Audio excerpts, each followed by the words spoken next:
ছিল হুজুর গো, আমরা নিজের জীবন চাইতে আপনাকে বেশি ভালোবাসি। জীবন যাবে যাকে, আমরা আপনার সাথ ছাড়তে পারবো না। ইমাম হুসাইন বারবার বলেছিল, শোনো গো,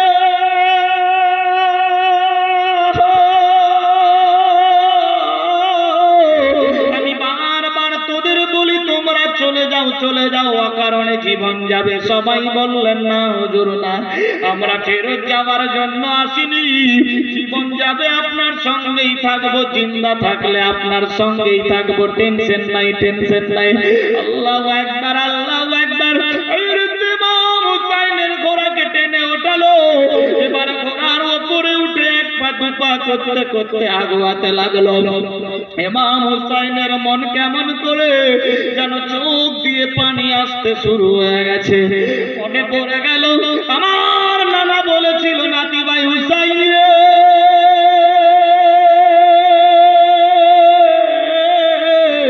যেদিন মুসিবতের দিন আসবে তোমরা চোখের পানি জমিনে ফেলিও না, সবর করিও, ইন্নাল্লাহ মা'আস সাবিরিন। নাতি ভাই সবর করিও, যে সবর করে আল্লাহ পাক তার সঙ্গে সব সময় থাকে। এর মধ্যে নানা নানা আওয়াজ তুলি, হুসাইন রে ভয় করো না করো না। ইমাম হুসাইনের নানার কথা মনে পড়ে গেল, ঘোড়া হাঁকাতে লাগলো, এক পা দু পা করতে করতে সারা রাত্রি চলতে লাগলো। সকাল সকাল শুভে সাদিক ফাজিরের আজান হবে, এর পূর্বেই গিয়ে পৌঁছে গেছে ফাঁকা এক ময়দানে। আল্লাহু আকবার। দেখে বালুচর জায়গা, কোনো গাছপালা ধোঁয়াধার দেখা যায় না, পাশে একটা নদীর কিনার বয়ে গেছে, যেই নদীটার নাম হলো ফোরাত নদী। আল্লাহু আকবার। দেখতে পাই কারবালার ময়দান। আল্লাহু আকবার। যখন গিয়ে পৌঁছে গেল, হায় হায় শব্দ শুনতে পাই, এমন অবস্থায় ইয়াজিদ নামা হারাম খবর পেয়ে গেছে ইমাম হুসাইন এসে কারবালায় পৌঁছে গেছে। আল্লাহু আকবার। ডাঙ্কা নাকারাই তারা আওয়াজ দিতে লাগলো, এবার ইমাম হুসাইন চলে এসেছে, যুদ্ধের ঘোষণা হয়ে যাবে। আল্লাহু আকবার। ইবলিস শয়তান বুদ্ধি দিতে লাগলো, ইয়াজিদ রে, হুসাইনের সঙ্গে যদি মোকাবিলা করতে চাও তাহলে ফোরাতের পানি আগে বন্ধ করো, নচেত যদি ইমাম হুসাইন পানি পেয়ে যায় হুসাইনের সঙ্গে পারা যাবে না। ওরা 3 দিনের খাবার নিয়ে এসেছিল, শোনো রে, 3 দিনের খাবার শেষ হয়ে গেছে, এখন জলের অপর নাম জীবন, পানি বন্ধ করতে হবে, তারপর পারবা, নচেত হুসাইনের সঙ্গে মোকাবেলা করা যাবে না। আল্লাহর হুকুম হয়ে গেল, বলে বান্দা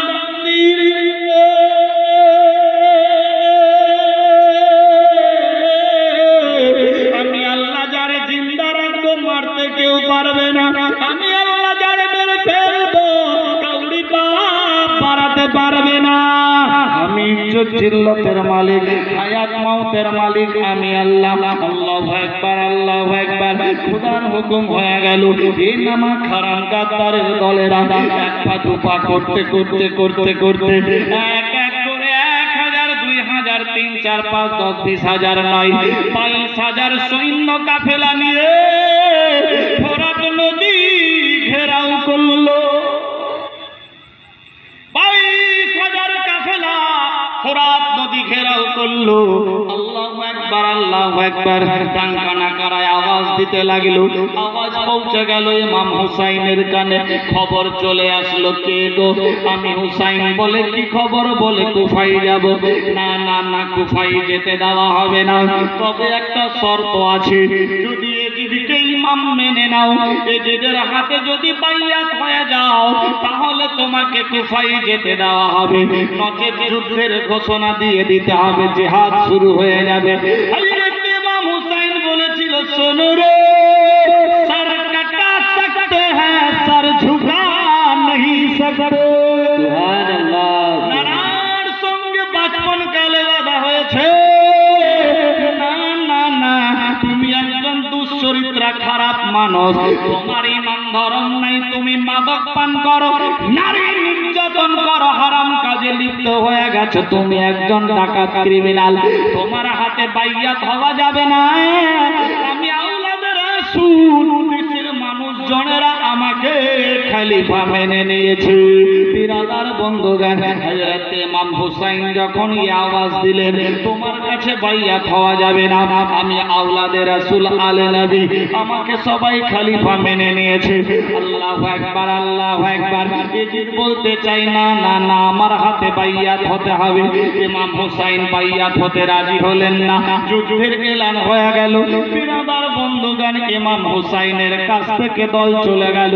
বিরাদার ইমাম হুসাইনের দল বলেরা বলে, হুজুর গো, কি করা যাবে এ ফাঁকা ময়দান?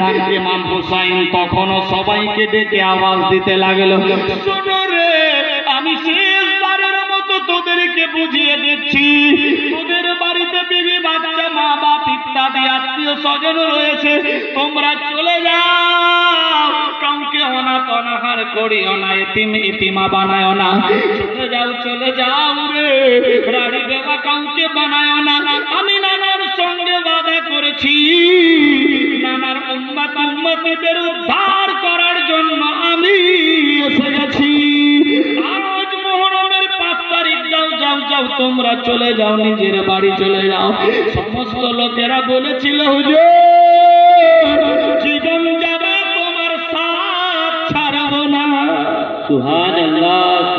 আল্লাহর রাসূল, হুজুর গো, আমরা ফেরত যাবার জন্য বাড়ি থেকে ছেড়ে ছুড়ে আসিনি, আমরা আপনার সঙ্গে আসতে এসেছি। জীবন থাকলে থাকবে, নচেত যাবে, আপনার সঙ্গে থাকবো, ফেরত যাবার জন্য আসিনি হুজুর। আল্লাহু আকবার। ইমাম হুসাইনের সঙ্গে আলোচনা চলল। শেষ বেলায় ইমাম হুসাইন অর্ডার দিলেন, খিমা তৈরি করো। দেশের লোকেরা সবাই খিমা তাবু বাঁধতে লাগলো। আল্লাহু আকবার। কারবালা ময়দান, সকাল হয়ে গেল, প্রখর রৌদ্র, মানুষজন ছেলে মেয়েদের জীব লাখ লাখ করে শুকিয়ে গেছে, খাবার নাই। কেউ এসে বলতে লাগলো, হুজুর গো, খাবার 3 দিনের ছিল, শেষ হয়ে গেছে, খাবার তৈরি করতে হবে, জ্বালানির দরকার। ইমাম হুসাইন বললেন, সামনে মরা খেজুরের গাছ দেখা যায়, ডাল পাতা ভেঙে নিয়ে আইলে রান্না বান্না তৈরি করো। বেরাদার এক বান্দা দৌড়ে গিয়ে হাতের তরবারি নিয়ে যখন মুর্দা গাছে মারলো বাড়ি, মুর্দা গাছ থেকে টাটকা লাল লাল রস বের হতে লাগলো।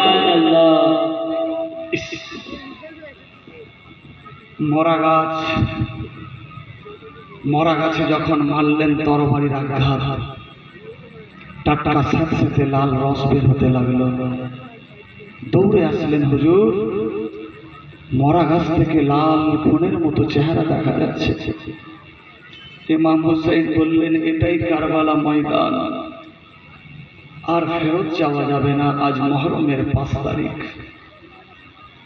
সবাইকে বললেন, তোমরা সবর করো, আর আমার নানার নাম জপো, নানা নানা বলে আওয়াজ দাও। আল্লাহু আকবার। একজন মানুষ দৌড়ে কুয়া খুঁজতে গিয়েছিল, পানির দরকার। যখনই কুয়া খুঁজেছে, দেখছে নিচ থেকে লাল লাল স্যাঁতস্যাঁতে মাটি বের হয়। হুজুর, গর্ত খুললে তো কুয়া হয়, কুয়া থেকে পানি বের হয়, কিন্তু এখানে দেখি লাল লাল বালি বের হচ্ছে। বলেছিলেন, শোনো রে, তাই সেই কারবালা ময়দান নানাজানের মুখে শুনেছিলাম, যেখানে আঘাত করবা লাল লাল স্যাঁতস্যাঁতে দেখা যাবে, বুঝে নিয়ে ওটাই হলো কারবালার ময়দান। ইমাম হুসাইন সবাইকে বললেন, তোমরা যুদ্ধের জন্য প্রস্তুতি নাও, টেনশন নিও না। ওইদিকে এজিদ নামক হারাম কাদ্দার 22,000 সৈন্য পাঠিয়েছে ফোরাত নদীর পানি ঘেরাও করতে। এই 22,000 সৈন্যের মধ্যে 7,000 ছিল হাফিজে কোরআন, 3,000 ছিল মুফতিয়ানে কেরাম, 7 3 10,000 হলো আলেম ওলামা।